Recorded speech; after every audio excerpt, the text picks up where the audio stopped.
Estamos viendo la exponencial, claro, la exponencial. Todo pasando por la exponencial. De hecho, acá tengo las notas aunque lo que quedamos exactamente la vez anterior. Estábamos viendo entonces esto, la exponencial, ¿no? La definíamos así, recuerdo, como esa serie,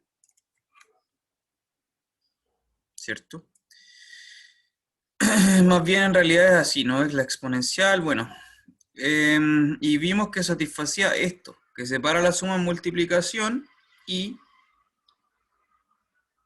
que es únicamente determinada con esa propiedad y además que el segundo término de la serie vale 1. Y ahí vimos la demostración, en fin. La cosa es que al final, recuerdo, terminamos con, bueno, no, la notación acá es que uno escribe así, e elevado a z, ¿no es cierto? Para cualquier z complejo, y lo que vimos al final es que, claro, el e elevado a i por i, a cualquier número real i, esta cuestión es igual al cis, ¿no? Y de ahí se desprendía la fórmula de Euler. Ya, bueno, entonces, continuemos con esto mismo que estábamos diciendo, entonces. Prosigo. Entonces, si tú tienes en realidad cualquier, a ver, más bien, ya, si tú tienes cualquier i elevado a i, e elevado a i por cualquier cosa, por un t, un número real cualquiera, esto va a ser así, el cis de t. Esto es válido para todo t en R. No así, por supuesto que no así si es que el t es un número complejo, derechamente. No es, ahí el cis ya no es tan cis, sino que otra cosa bien distinta. Ya. La cosa es que, claro, cuando tú tenías la representación polar, esto es lo que le enseñan a los estudiantes muchas veces como en los cursos básicos de variable compleja, ¿no? Representación polar, ecuaciones estas, las ecuaciones z a la n igual a, qué sé yo, igual a A. Cuando está en un curso básico de complejo, se ven estas cosas y uno lo escribe así, ¿no? Como z igual a el módulo de z, que es la representación polar, pero en vez de poner el cis, uno coloca el tiro esto, e elevado a i por teta. No es claro cuando uno está así como en esos cursos más bien introductorios por qué esta cosa es así y no es así nomás por el cis de teta, como lo hemos visto nosotros. Bueno, ahora ya sabes, es desde la definición de la exponencial compleja en realidad. Bien, ya. Bien, eso. Donde teta, por supuesto, que es el argumento del z. Ya, algunas otras propiedades que tiene la exponencial. ¿Qué otras propiedades tendrá la exponencial? ¿Qué cree usted que cumple la exponencial? Vamos a ver que tiene cosas parecidas con la exponencial real, aunque ya, de hecho ya lo vimos, que separa la suma en multiplicación. Pero tiene cosas distintas. Tiene cosas, de hecho, bastante distintas a la exponencial real. Por ejemplo, esto se lo voy a dejar así como una observación que todavía no se la puedo demostrar, pero lo vamos a comentar solamente. De hecho, la exponencial compleja, puedo dejarla como proposición. Más bien es una proposición cuya demostración aún no podemos ver. La exponencial compleja es sobreyectiva en todo C.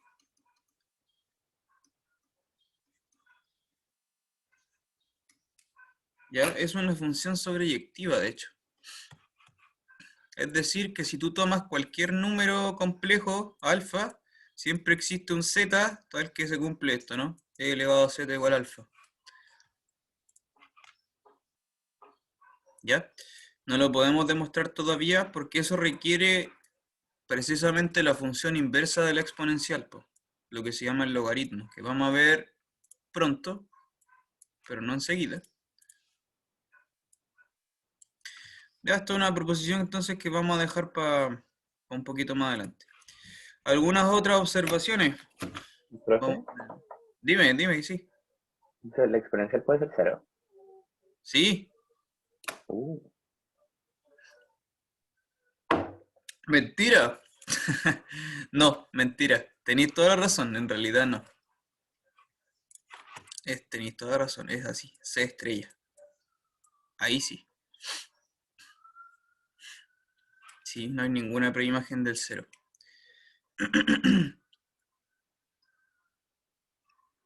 Todos los demás sí.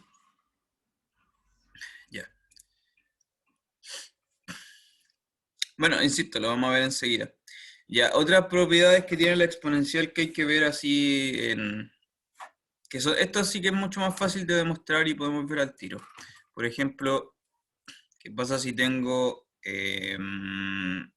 esto?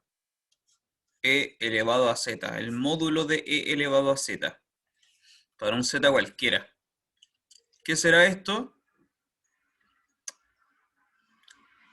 ¿Qué será esto? Bueno, es súper simple.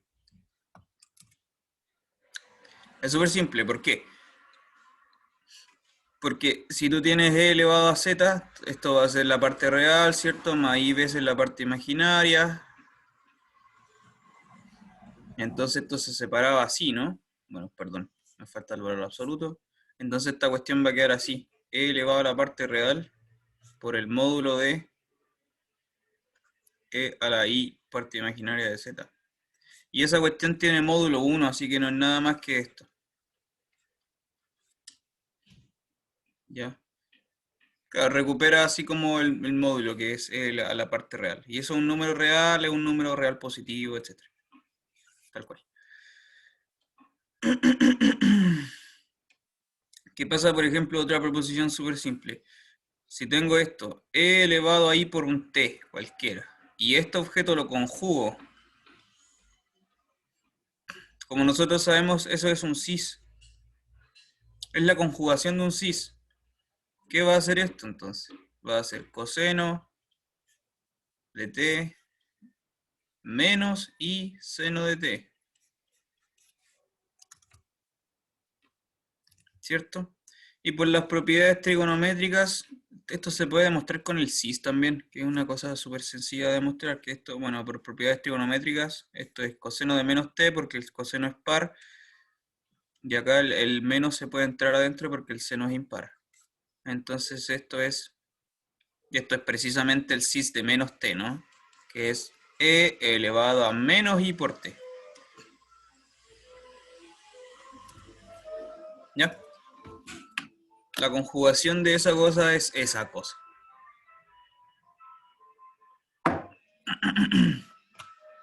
Ya creo que eso no es difícil de entender. Bueno, y en todo caso, cualquier pregunta me dice nomás.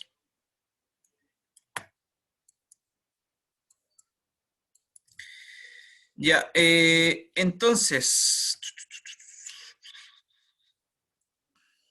fíjese que, fíjese que, como tenemos que el e elevado a i por t, para cualquier número real t, es coseno de t más i seno de t, como tenemos eso, esta cosa de acá es precisamente la parte real, y esta cosa de acá es precisamente la parte imaginaria. Entonces, recuperando estas ecuaciones que son así, z más z barra partido por 2, y la otra que es z menos z barra partido por 2i, podemos hacer la inversión, es decir, recuperar el coseno y recuperar el seno. Con esas propiedades lo que vamos a obtener es que tú puedes escribir el coseno de t, esto es para números reales exclusivamente, sí. ¿Qué es lo que va a quedar? E a la i por t menos... A ver, esperen, no sé si estoy en lo correcto.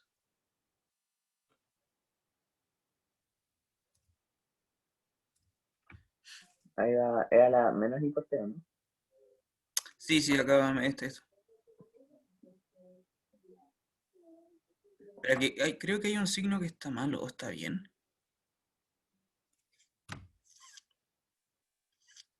No está bien. Acá, claro, aquí en realidad es un más. Ahí sí, eso me faltó. Claro, porque es la parte real, entonces ya. Partido por 2. Y uno recupera el seno de la misma forma con la propiedad que estaba arriba. Entonces, e a la i por t menos e a la menos i por t, y abajo partido por 2i. Ya de acuerdo a esas ecuaciones que están en verde ahí arriba. ¿Ok? Esto es válido para la variable real, ¿no? Voy a anotarlo que quede bien clarito. Para todo t en R. Para cualquier número real t. Ahí sí. ¿Vale? Bueno, pero esto en realidad se puede generalizar perfectamente, porque la exponencial ya funciona muy bien en C. Entonces, esto nos va a permitir definir las trigonométricas complejas. Definición. Vamos a generalizar tal cual lo que está escrito antes. Definición.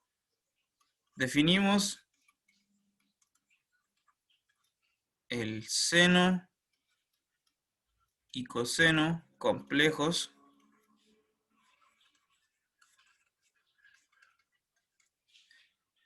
se puede definir de dos maneras, lo vamos a hacer de esta forma por ahora y de enseguida le muestro la equivalencia. Tal cual con las ecuaciones que estaban arriba.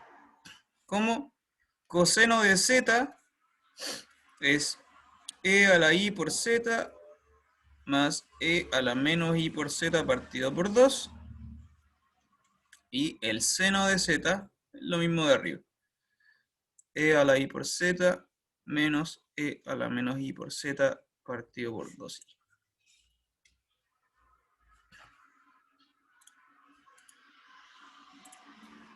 ¿Ok? Como te darás cuenta, estas funciones están bien definidas en todo C, porque las expresiones que funcionan bien, porque la exponencial está definida en todo C, ¿no? Entonces, el dominio de estas cosas en realidad es todo C, vamos a dejarlo bien clarito. El coseno y el seno son funciones que van ahora de C en C.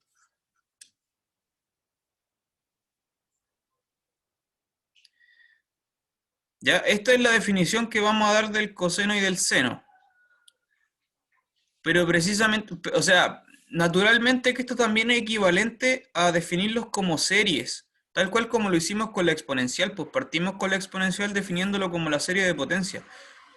Esto también funciona y eso, no sé, lo voy a dejar de ejercicio, de hecho. Con estas condiciones se puede definir también para todo z en C, se tiene las mismas series de Taylor. ¿Cuáles son esas series de Taylor? El coseno de z es la serie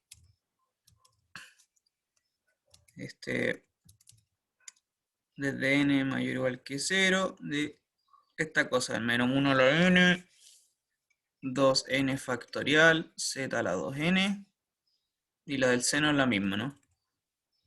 Pero en el caso impar.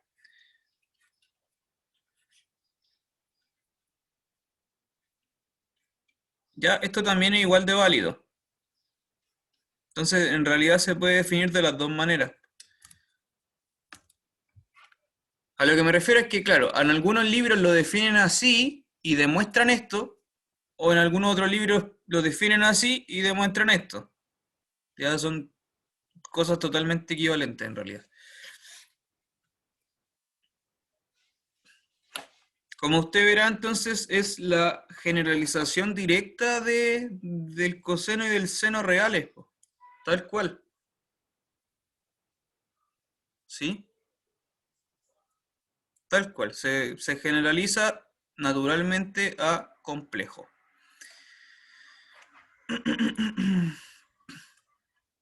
Ya, entonces ahí, bueno, le presento la exponencial compleja y las trigonométricas complejas. Si tienes definido el coseno y el seno, naturalmente ya puedes definir lo que queráis, pues la tangente, cotangente, qué sé yo. Todas esas otras cosas que aparecen. Secante, cosecante. ¿No es verdad? Aparecen si aparecen esas dos, aparecen todas las demás. La pregunta ahora que me queda para ustedes hacer es, ¿qué propiedades tienen estas trigonométricas complejas? ¿Qué cosas cumplen? ¿Qué cosas no? ¿Será que cumple lo mismo que en R? ¿Será que cumplen otras cosas?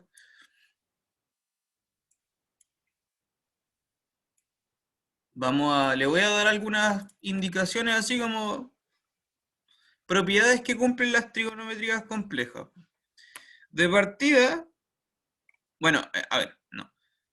Hay muchas cosas que sí se comparten, porque es la extensión natural. Puesto que es la extensión natural, hay muchas de las propiedades que se comparten con las trigonométricas reales y son súper parecidas, pero hay otras cosas que no. Por ejemplo, en el caso real, como tú sabes, en el caso real,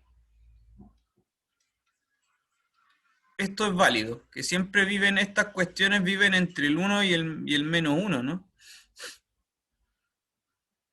Seno de t y el coseno de t son funciones acotadas entre menos 1 y 1.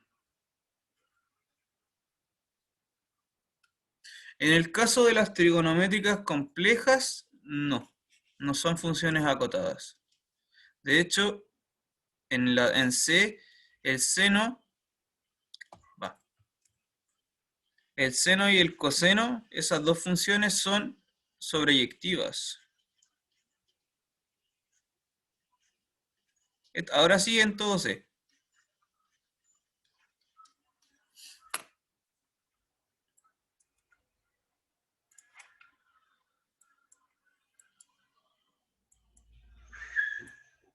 ¿Ya? Eso es una observación interesante que no se la voy a demostrar, porque lo más probable es que aparezca este ejercicio en alguna de las listas que tenemos que ver para la siguiente lista de ejercicios, la lista número 3, ¿no? Que es de los terceros videos. A alguien le va a tocar demostrar esto. No es difícil, pero es un poco trabajoso. Ya, se lo dejo ahí como observación. En el caso complejo, el seno y el coseno son sobreyectivos. Naturalmente que no son inyectivos, ¿por qué no? Pues porque en el caso real ya hay periodos, etcétera, ¿no? Hay como, claro, están como esas recurrencias, no, inyectividad no hay. ¿Qué otras propiedades se tienen? Vamos a ver. De las cosas que le decía que sí se conservan desde la variable real, que son la misma cosa. Por ejemplo, lo voy a enlistar algunas de las propiedades sin demostrarle nada en realidad. El seno y coseno, naturalmente que son funciones holomorfas, porque si tú lo ves desde acá, todo eso es diferenciable en el sentido complejo, tiene la exponencial, es una combinación lineal de exponenciales nomás, pues entonces totalmente holomorfo, porque la exponencial ya era holomorfa, lo mismo, y además si tú lo veías así como serie de potencias, también ya lo dijimos anteriormente, la serie de potencias definen funciones holomorfas. Ya el radio de convergencia es todo C, etcétera. Entonces estas cosas son holomorfas. ¿Qué pasa con la derivada compleja? Bueno, lo mismo que pasa en R. En la derivada del seno es el coseno. Y la derivada del coseno es menos seno. ¿Ya? Tal cual pasa en R. ¿Qué otra cosa pasa en R que también pasa aquí? Por ejemplo, que esto del seno cuadrado de z más coseno cuadrado de z, para cualquier complejo esto también vale 1. Voy a dejarlo acá arriba mejor.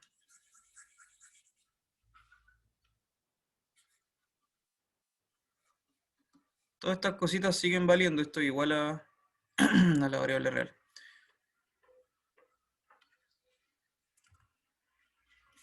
Tercero, el seno y el coseno son periódicos con periodo 2pi. Coseno de z más 2pi es el coseno de z. Lo mismo con el seno. Z más 2pi es el seno de z. Tienen el mismo periodo, 2pi. También se cumplen estas relaciones de estas fórmulas que yo nunca me las he aprendido de memoria, jamás de los jamases, que es como cuando tú tenéis la fórmula de la suma, el coseno de A más B. Esta cuestión es así como el coseno de A por el seno de B. Bueno, esta también es válido en el caso complejo. ¿Ya? Creo que lo estoy escribiendo bien. Y el seno también. Seno de A más B. Esto es seno de A. ¿El seno de B o no? Es así. No, no es así. No, está al revés. Es coseno menos seno. O sea, el coseno de A más B es coseno de A, coseno de B, menos seno de A, seno de B. Y el seno es así sucesor. ¿Está al revés? ¿De verdad? Sí, Ya. sí, yo me acuerdo por el coseno del ángulo doble. Porque el Te- coseno de 2x es coseno cuadrado de x menos seno cuadrado Ya. de x. Te creo, te creo. Sí, no, nunca me he aprendido esta cosa de memoria, jamás. Siempre se me borra. Entonces decís que es coseno por coseno menos seno por seno, ¿así? ¿O más? Menos, está bien. Menos, ya. Y entonces este es mixto, ¿no? Coseno de A por el seno de B más el seno de A por el coseno de B. ¿Así? ¿Sí? Ya. Te creo, te voy a creer. Yo no me acuerdo, te voy a creer. Bueno, esa cuestión también es igual de válido en C, ya de todas maneras. Y lo otro es, otra propiedad que tienen, esto también es bien importante. A ver, no, antes de enunciar esta.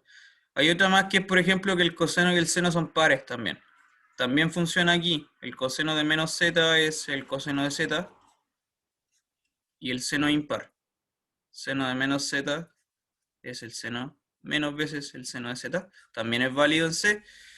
No, ya. Pero ahora sí, esta que sí que quiero enunciar, la que es importante. Esto es bien importante. ¿Qué pasa con los ceros del seno y el coseno? ¿Cuáles son las preimágenes del cero? No, la pregunta es en C. El, ¿qué soluciones tiene esta ecuación? Seno de 0 igual 0. Perdón, seno de z igual 0, ahí sí. ¿Qué soluciones tiene? Y de hecho, son las mismas que en R también. También se puede demostrar eso. Es cualquier capi, ¿no? En realidad, claro, dejémoslo así, por algún k en z. Y con el coseno también. Las soluciones de coseno igual 0. ¿Cuáles son las soluciones de coseno igual 0? Es pi medios más capi.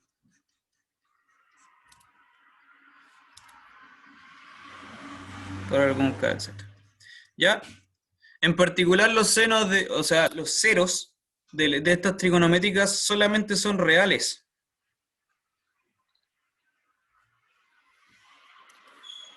No hay ningún complejo que sea puramente complejo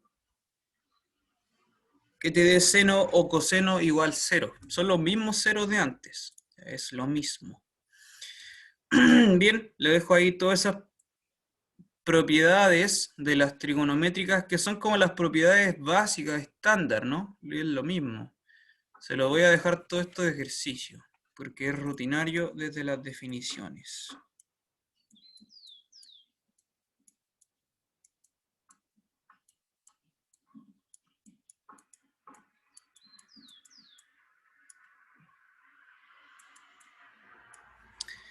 ¿Alguna pregunta hasta el momento?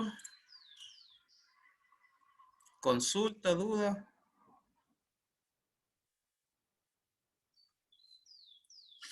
¿Alguna inquietud?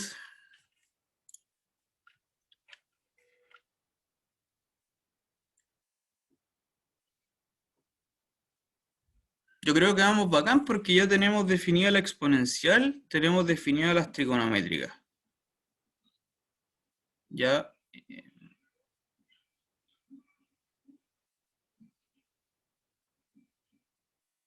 Bueno, lo que queda pendiente de todo esto es lo que les decía, la sobreyectividad de la exponencial en C estrella y la sobreyectividad del seno y el coseno en C, ¿no? El tema de la sobreyectividad, porque cuando hablamos de sobreyectividad, lo que está detrás es como la función inversa, ¿no?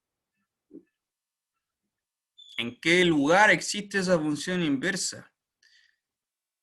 Porque, claro, naturalmente el seno y el coseno no son inyectivas, entonces hay que restringir algo, hay que hacer alguna restricción. Claramente desde aquí se puede ver que no son inyectivas, ¿no? La propiedad número 3 me dice al tiro que no, porque hay periodicidad. ¿Qué pasa con la exponencial? ¿Será que es inyectiva? ¿No es inyectiva? ¿Qué cree usted? La exponencial compleja, ¿dónde está?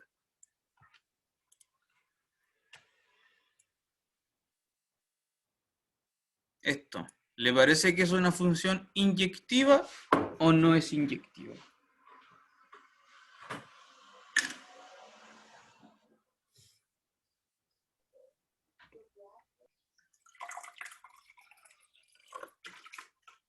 Le voy a responder a esa pregunta, pero quiero saber qué es lo que piensan. ¿Le parece que esta exponencial compleja será inyectiva o no? Al menos personalmente, viendo la serie de potencias no me dice mucho, pero como definida por la fórmula de Euler, me parece que no es inyectiva. Por la fórmula de Euler, ¿a qué te refieres con O esta de sea, acá? dejarlo, eso, Ah, ya. claro, porque al final el cis es periódico, entonces como que voy a tener valores repetidos. Sí, pues precisamente. Exacto, sí, está muy bien. Esta cosa al tiro te dice que no es inyectiva. ¿Ya? La exponencial no es inyectiva. Sí es sobreyectiva en todo C, pero no es inyectiva. Porque precisamente hay periodicidades, hay recurrencias. Como hay un cis involucrado, hay un coseno, hay un seno, tienen que haber recurrencias. ¿Ya?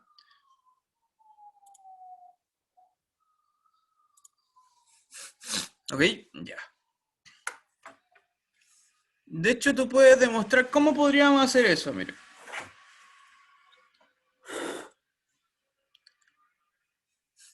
Esto es súper fácil porque podemos hacer lo siguiente. Podemos decir que la exponencial de 0, ¿qué será la exponencial de 0? Será 1. Es también la exponencial ¿de qué? También, por ejemplo, de 2pi por i. También es 1.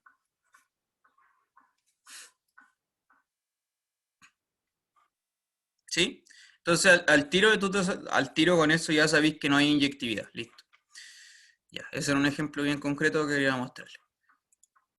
Ya, entonces, ¿qué es lo que ocurre? ¿Cómo podemos pensar la inyectividad? ¿En qué lugar habrá inyectividad para definir la función inversa? Eso es el tema que tenemos que ver ahora, el logaritmo. ¿Dónde y cómo existe esta función inversa de la exponencial? ¿Qué es el logaritmo complejo, no? ¿De dónde sale? ¿Cómo se justifica? ¿Qué es lo que ocurre? Porque si tenemos un cis involucrado dentro de la exponencial, el periodo del cis es 2pi. Entonces, ¿qué es lo que hay que hacer? Como hay que restringirse dentro como de no salirse de un rango de cierto 2pi, ¿sí o no? A ver, a lo que me refiero es lo siguiente, como que tenía una cosa así, mira, este es el plano complejo. Ya, este es el plano complejo. Imagínate que trazo una franja así, cuya longitud, esta altura, es exactamente 2pi. Y pienso solamente en todos estos complejos que viven acá. ¿Le parece que aquí la exponencial será inyectiva? ¿Sí o no? Si restringo acá la exponencial a esta pura franjita de aquí. Piense eso. ¿Le parece que habrá inyectividad en este lugar, en este dominio?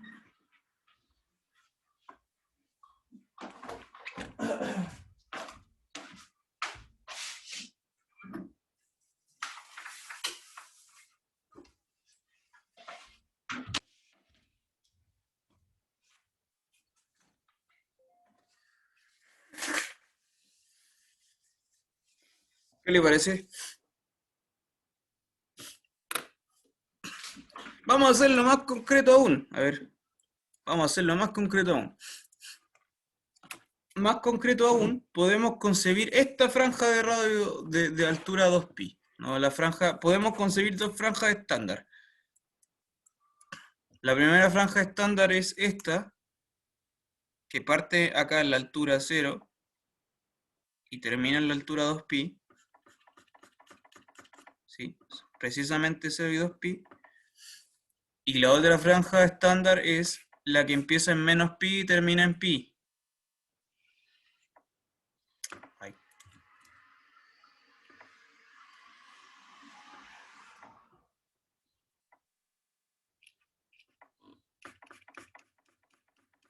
Piensa en esas dos. Quiero que se concentre en esas dos. ¿Le parece que ahí dentro habrá inyectividad de la exponencial?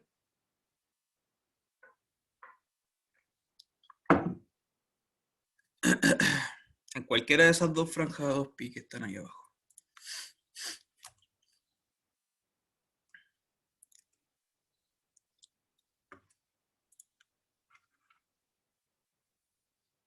¿Qué le parece?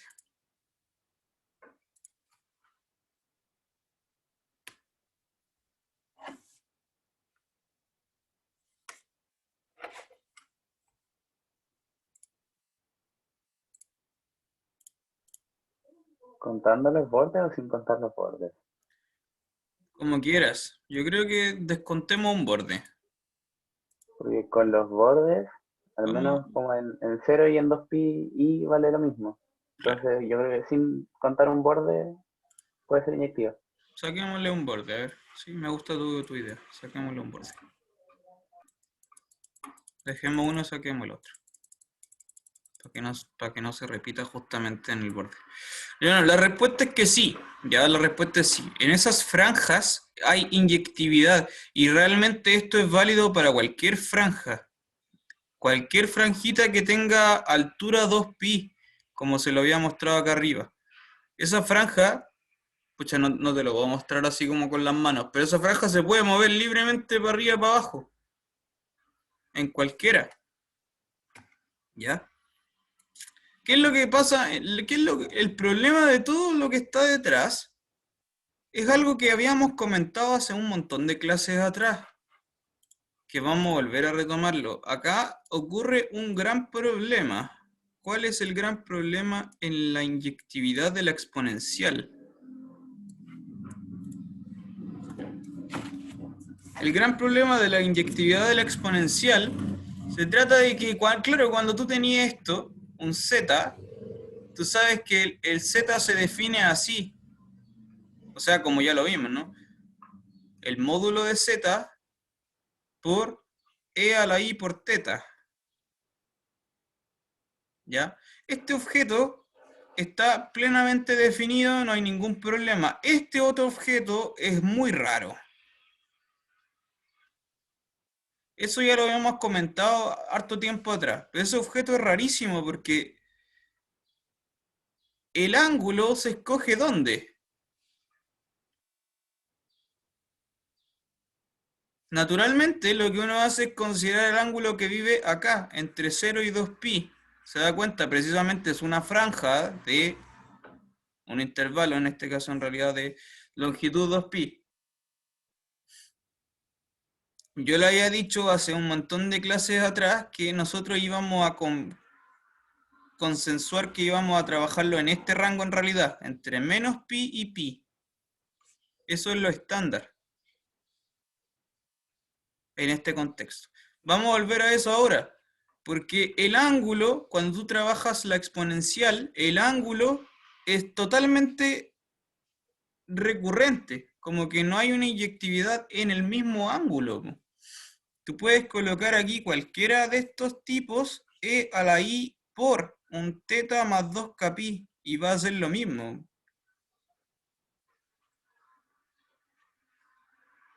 ¿Sí? Se puede representar con cualquier teta más 2kpi. Entonces, para sacar esa recurrencia, ese 2kpi, por eso uno se restringe a franjas claro, de radio 2pi, porque ahí ya no hay, el ángulo no se va a repetir, ¿no es verdad? El problema al final de toda esta cosa es el ángulo. El ángulo es como complicado porque hay que ver dónde está definido ese ángulo. Es lo que pasa cuando tú miráis así en una circunferencia, así la vuelta completa, ¿cierto? Vaya así de los 0 grados, 180, etcétera, 360 y después así otra vuelta y así otra vuelta. Y así podéis seguir dando vueltas y vais a tener cosas como que, qué sé yo, que 32 grados es lo mismo que 392 grados, cosas así, ¿no? Ese es un problema para nuestra exponencial y por eso definir el logaritmo es un poco más complicado. No es natural definir el logaritmo como se hace en R, porque en R la cuestión es inyectiva al tiro. A ver, lo que quiero decir es que si podemos restringir nuestra exponencial a cualquiera de estas franjas de altura 2pi, se dará cuenta usted que dependiendo de cuál franja escogí, voy a tener un logaritmo distinto. ¿Sí? La exponencial es una sola, solamente la estoy restringiendo. Pero depende de dónde la restrinjo, voy a tener un logaritmo, porque ahí va a haber una función inversa. ¿Ok? Todo eso da pie a un concepto que se llama el ramo del logaritmo. Eso es lo que vamos a definir ahora. Definición.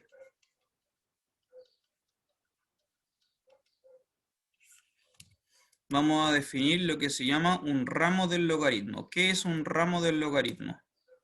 Sea U un abierto, le vamos a pedir que sea abierto en C estrella. Ya no admite el cero. Decimos que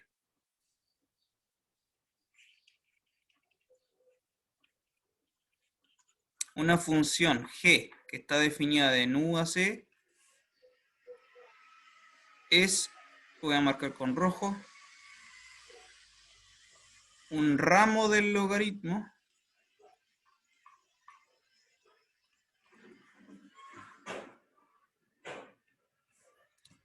¿Qué es un ramo del logaritmo? Es una función continua que satisface esta ecuación, que es inversa de la exponencial, ¿ya? Que la exponencial compuesta, exponencial de g de z, es z, ¿ya? Para todo z en ese lugar, en ese U.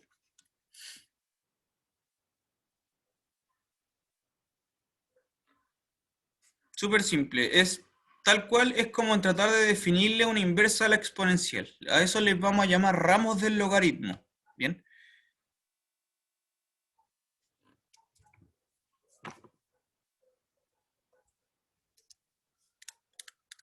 Ya. Entonces, a lo que quiero mostrarle es que quiero que le quede clarísimo que no existe una función inversa global de la exponencial, porque la exponencial no es inyectiva en todo C. Entonces, como que hay franjas donde si hay inyectividad, y en esa franja voy a tener un pedazo del logaritmo. O en otras palabras, en realidad voy a tener un propio logaritmo que está definido en ese lugar. Ese logaritmo, esa función inversa definida ahí, se llama ramo del logaritmo.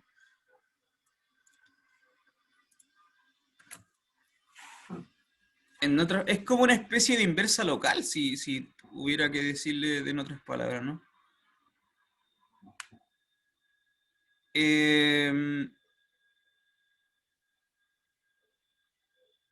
Entonces, quiero que observe lo siguiente. Observe observación. Vamos a dejarlo aquí como observación. Se me perdió el mouse. ¿Dónde está el mouse? Aquí.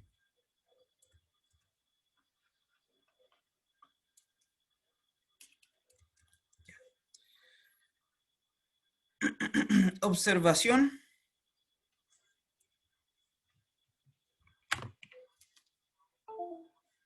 No, un momentito. Algo pasó aquí.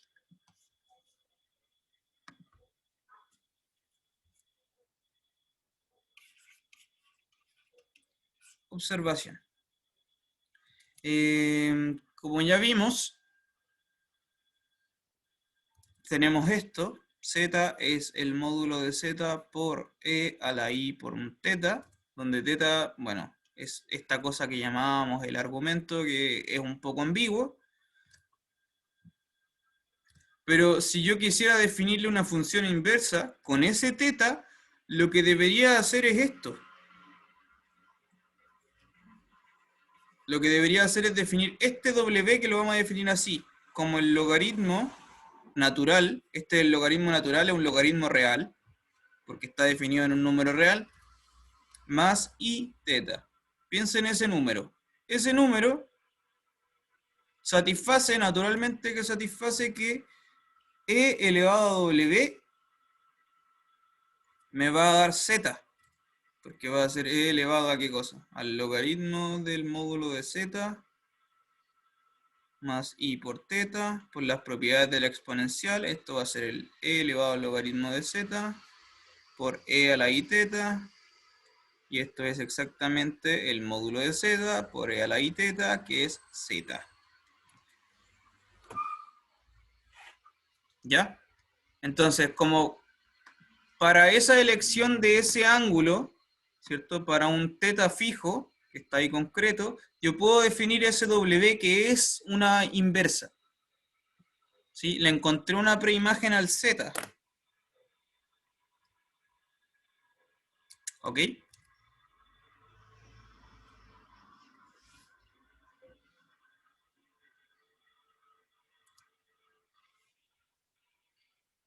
Esto que está acá nos da una especie de entendimiento al tiro de lo que es el logaritmo complejo. ¿Ya? Esta expresión de acá nos va a ser útil en breve cuando la explotemos un poquito más adelante. Nos va a servir para entender qué pinta tiene un logaritmo complejo. Va por ahí, ya va por ahí. Por lo que está escrito acá abajo. Satisface la ecuación de preimagen para la exponencial.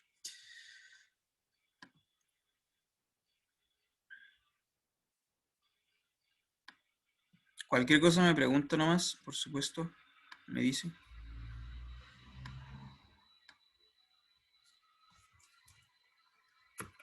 Entonces, esta expresión que teníamos arriba, esta z es el módulo de z por e a la i teta.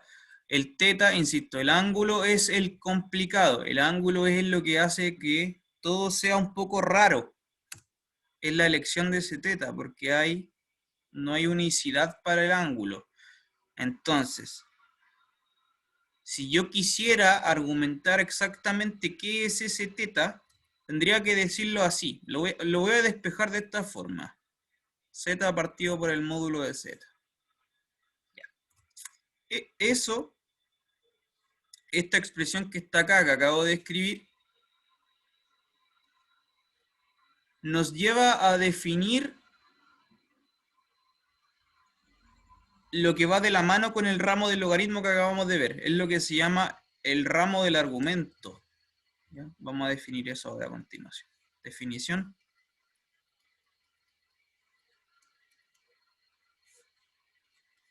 Lo que se llama el ramo del argumento.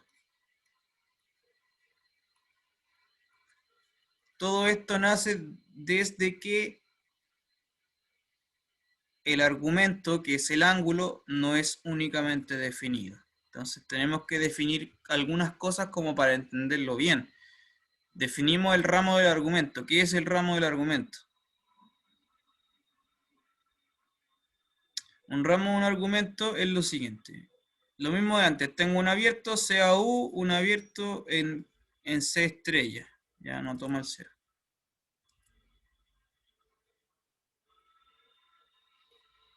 Un ramo del argumento es una función que está definida en SU, pero que va a parar a R. ¿Ya? Es una función que tiene codominio real. Función continua.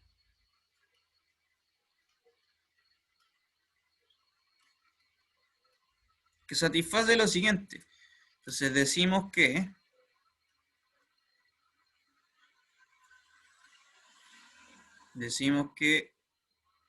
B es un ramo del argumento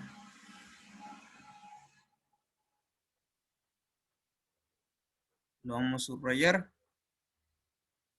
Un ramo del argumento si satisface lo que habíamos dicho acá arriba, con esta expresión que estaba acá. E a la i teta igual a z partido por z módulo. ¿Sí qué cosa entonces? La exponencial de i por b de z es z partido por el módulo de z.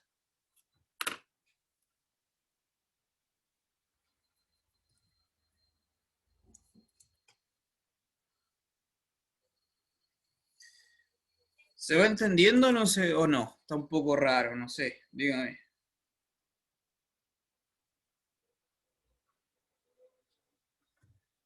Está un poco enredado a lo mejor. Está claro igual.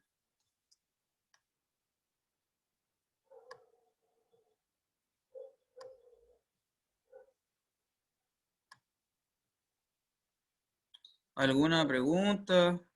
¿Alguna duda? Voy a hacer un review acá de lo que estábamos viendo.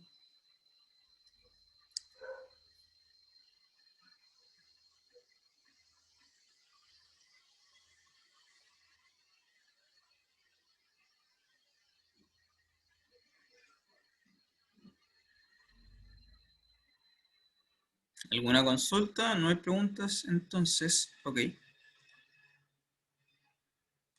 Bien, entonces ya.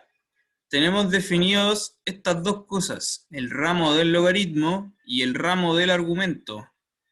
Todo esto nace desde que no hay una inversa global, y más precisamente es porque el ángulo está definido de una forma extraña. ¿Cierto? Hay periodicidad, no hay definición única del ángulo, entonces definimos el ramo del argumento como una función que hace esto, este teta que está acá. Este teta es un poco raro, entonces lo podemos estudiar como así, con esta definición formal de el ramo del argumento. Entonces, en realidad estas dos cosas, como usted se puede imaginar, van de la mano. El ramo del logaritmo y el ramo del argumento, naturalmente que van de la mano. Y eso es un teorema. Enseguida, ahora se lo voy a explicitar lo que quiero decir. Teorema. Una función continua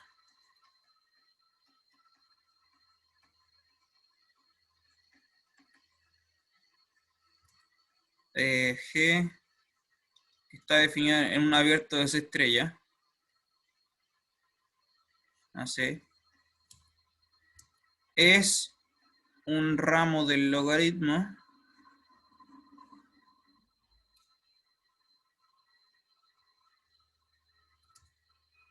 si, solo si existe otra función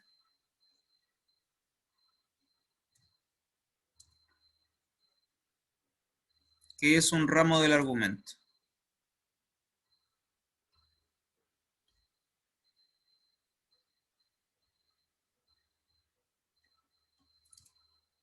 En tal caso,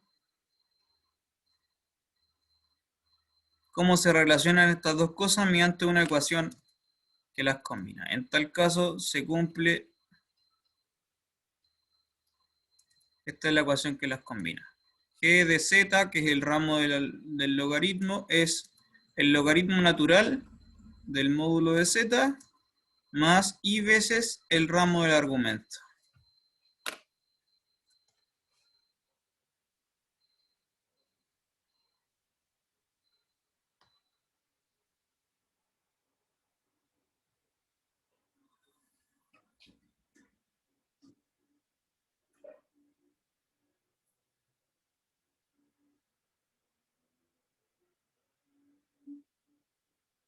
Ya, a eso me refería entonces. Estas dos cositas van de la mano. El ramo del argumento es la manera formal de entender el argumento de un número complejo. El argumento es el ángulo. El ramo del logaritmo es una especie de inversa local de la exponencial. Entonces, una inversa local de la exponencial va de la mano con esta definición de el ángulo de los números complejos. Ya, estas dos cosas entonces van de la mano y vamos a ver la demostración de este teorema.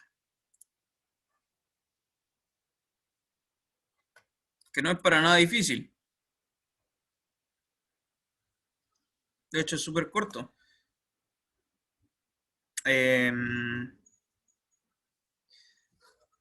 Entonces, hay que hacer un sí solo sí. Vamos a partir de izquierda a derecha. Demostración. Asumimos que hay un ramo del logaritmo. Hay que demostrar que existe un ramo del argumento.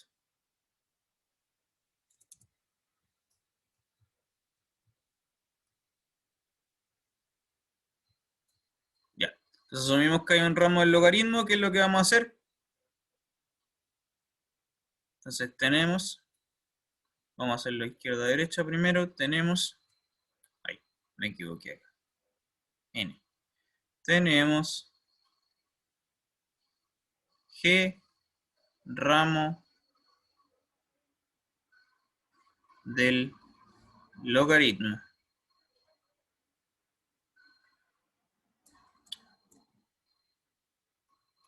Hay que definir el ramo del argumento. ¿Qué vamos a hacer? Escriba, vamos a descomponer este número, o sea, perdón, esta función g como u más i por b, su parte real y su parte imaginaria. De hecho, ese va a ser nuestro v, ahí está. ¿Ya? Por eso se anota con la letra v, coincidencia con esto de la parte real y la parte imaginaria. Entonces, dado que... ¿Qué pasó aquí?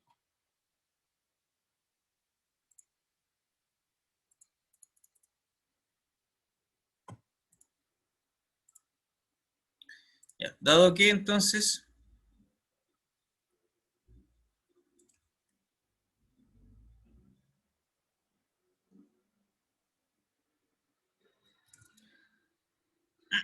dado que tenemos que z es la exponencial de g de z, esto es por definición del ramo del logaritmo, como la exponencial es multiplicativa, tenemos que además esto será la exponencial de u de z por la exponencial de i por b de z.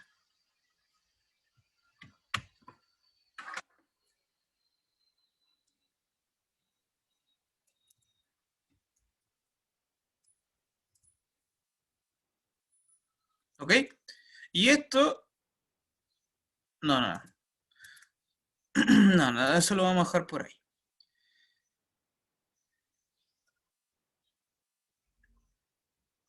Entonces, ¿cómo demuestro que esta cuestión... Ahora, lo que quiero hacer es demostrar que este v es un ramo del argumento. ¿Cómo demuestro que este v es un ramo del argumento? Simplemente por definición. ¿Cuál era la definición? Que se tiene que cumplir esto, que la exponencial de i por b es z partido por el módulo de z. Entonces, lo que voy a hacer es despejar la cosa acá. Pues tengo que la exponencial de i por b será z partido por esto, la exponencial de u de z. Pero la exponencial de u de z es exactamente el módulo de z. Entonces esto es exactamente igual a z partido por el módulo de z, porque esos dos de abajito son iguales. Vamos a marcarlo aquí con un cuadrado, porque estos dos de aquí son iguales. Y eso prueba entonces que tenemos un ramo del argumento. Ya, si existe el ramo del logaritmo, existe el ramo del argumento y ahí está. Viceversa, ahora hay que partir de tener un ramo del argumento y definir un ramo del logaritmo. Entonces ahora tenemos b ramo del argumento y hay que construir un ramo del logaritmo. ¿Cómo se construye un ramo del logaritmo? Como lo habíamos visto antes en un cuadrado que estaba en rojo más arriba. Entonces definimos, o más bien sea, g de z, ¿qué cosa? El logaritmo natural, real, del módulo de z más i veces b de z. Esa cuestión será un ramo del logaritmo. ¿Por qué? Vamos a verlo enseguida. Entonces, ¿cómo demostramos que esto es un ramo del logaritmo? Por la definición de ramo del logaritmo. Es decir, hay que ver cuánto es la exponencial de g de z. Vamos a hacer ese cálculo. Entonces, la exponencial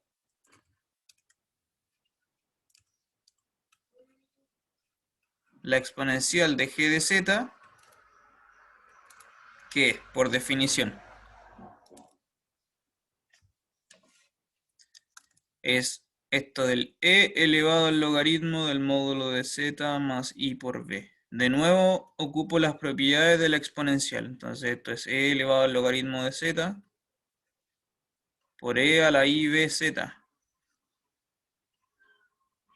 Acá se cancela la exponencial con el logaritmo, me queda el módulo de z, y acá, por definición del ramo del argumento, esto era z partido por el módulo de z.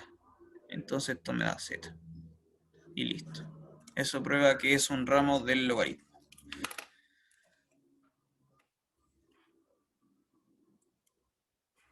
Voy a escribirlo en palabras mejor.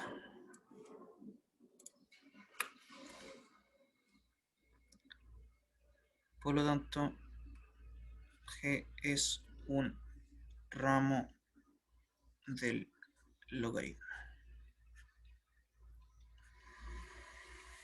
Ahora sí, cuadradito negro. Ya, listo. ¿Alguna pregunta, consulta, duda? ¿Está todo claro?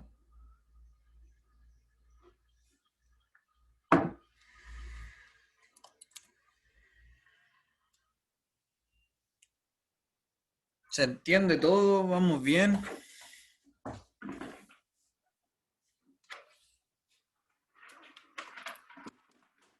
¿Hay alguna pregunta?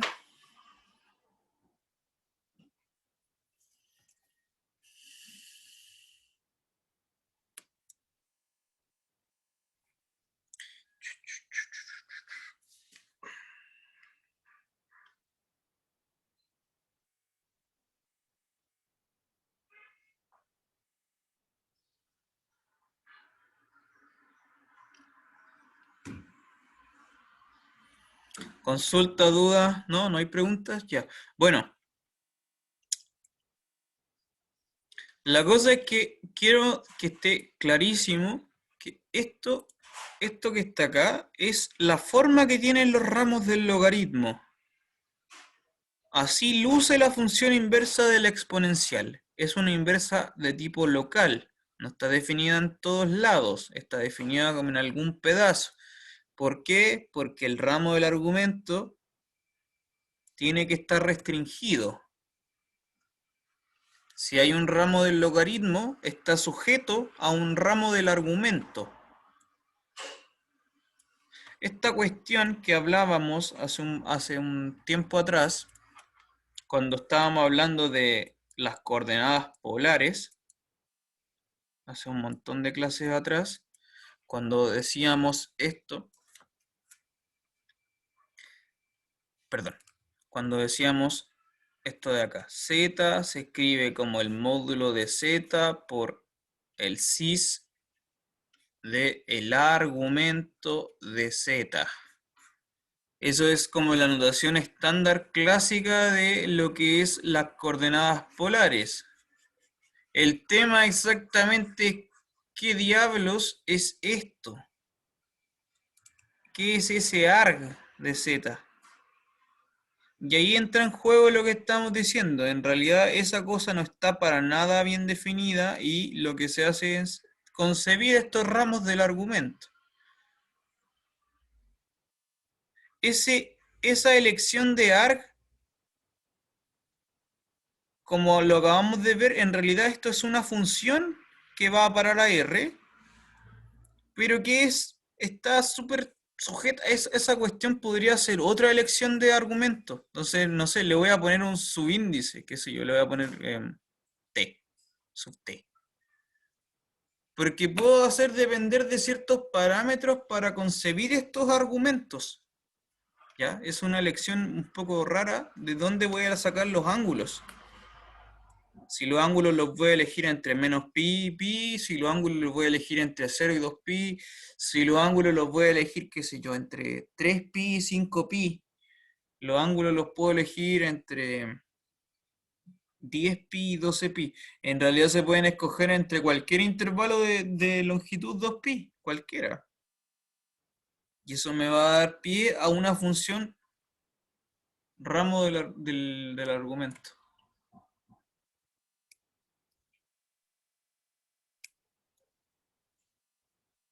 ¿Ok?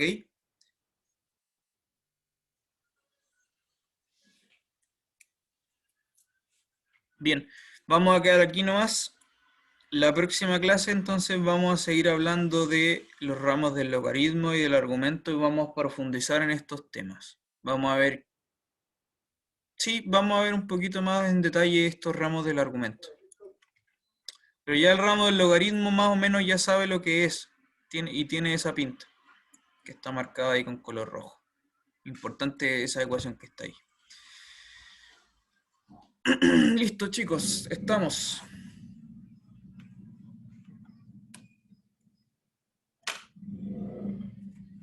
Nos vemos entonces el próximo martes. Que estén Chao, bien. profe. Chao, chao. Entonces, Chao, chao.